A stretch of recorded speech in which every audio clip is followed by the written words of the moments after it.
So if we're all in this together and we're all part of this like abundant universe, then it's how do we just like tap into that? How do we tap into that abundance and bring it into our physical plane existence right now? And sometimes that looks like saying yes to opportunities like doing some contract work for a while. And sometimes it looks like tapping into the flow by providing the market with what it's saying. So like right now, there's a lot of people interested in AI. So suddenly there's all these, ooh, I'm an AI expert. I'm an AI expert. I'm like, dude, you're not an AI expert. Like you just, It's I mean, you literally might be more like, expert than some people, but it's not, yeah. there's not enough time for you to call yourself that. But whatever. But people are like filling this need and this demand in the marketplace.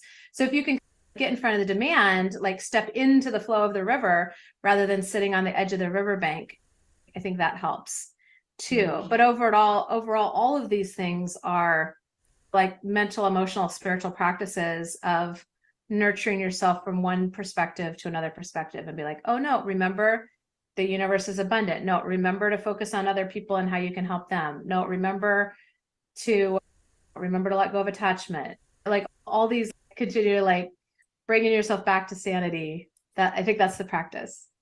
Yes, yes. I think for all of that is that kind of turning point. I have nothing, I am resourced by, or I have resources, right?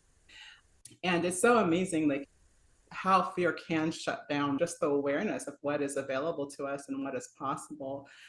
And if those things start shutting down, then it's probably a time to review this audio.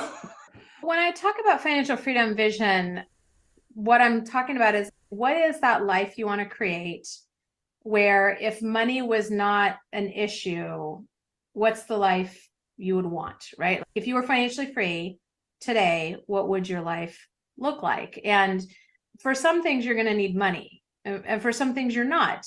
And I think it's important to just like tap into that. So when you tune into if money, this is your desired lifestyle if you didn't have to work for money. Now, you might still choose to work as part of your life purpose and passion, right? This is my passion. I love it.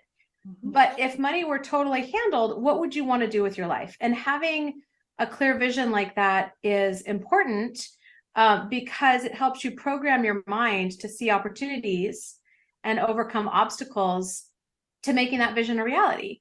And that vision is going to help guide the decisions you make and the actions you take along the way, helping you continually move in the direction you want to go. It also helps you create your plan because it's like Zig Ziglar said, if you don't know what you're aiming at, you'll hit it every time.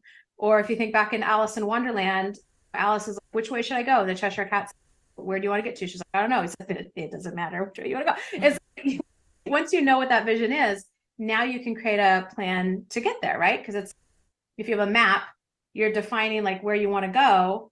And then you can say, okay, I am here. And then you can chart a course, right? So when we work with people on becoming financially free in 5 years or less, the first step of the 3 steps is to tune into the financial freedom vision, because then we know, okay, that's what we're trying to do. That's how much passive income we need. How are we going to get there? And you might want to create 3 versions, like basic, comfortable, luxurious, and you're going to adjust these over time. So don't worry about making it perfect. But I would just encourage you to tune into if you didn't have to work for money, where would you live? What's your ideal living situation? What kind of car do you drive? What do you do for self-care? What kind of support team do you have? Do you have a house cleaner, a personal chef, somebody to help with the kids, right?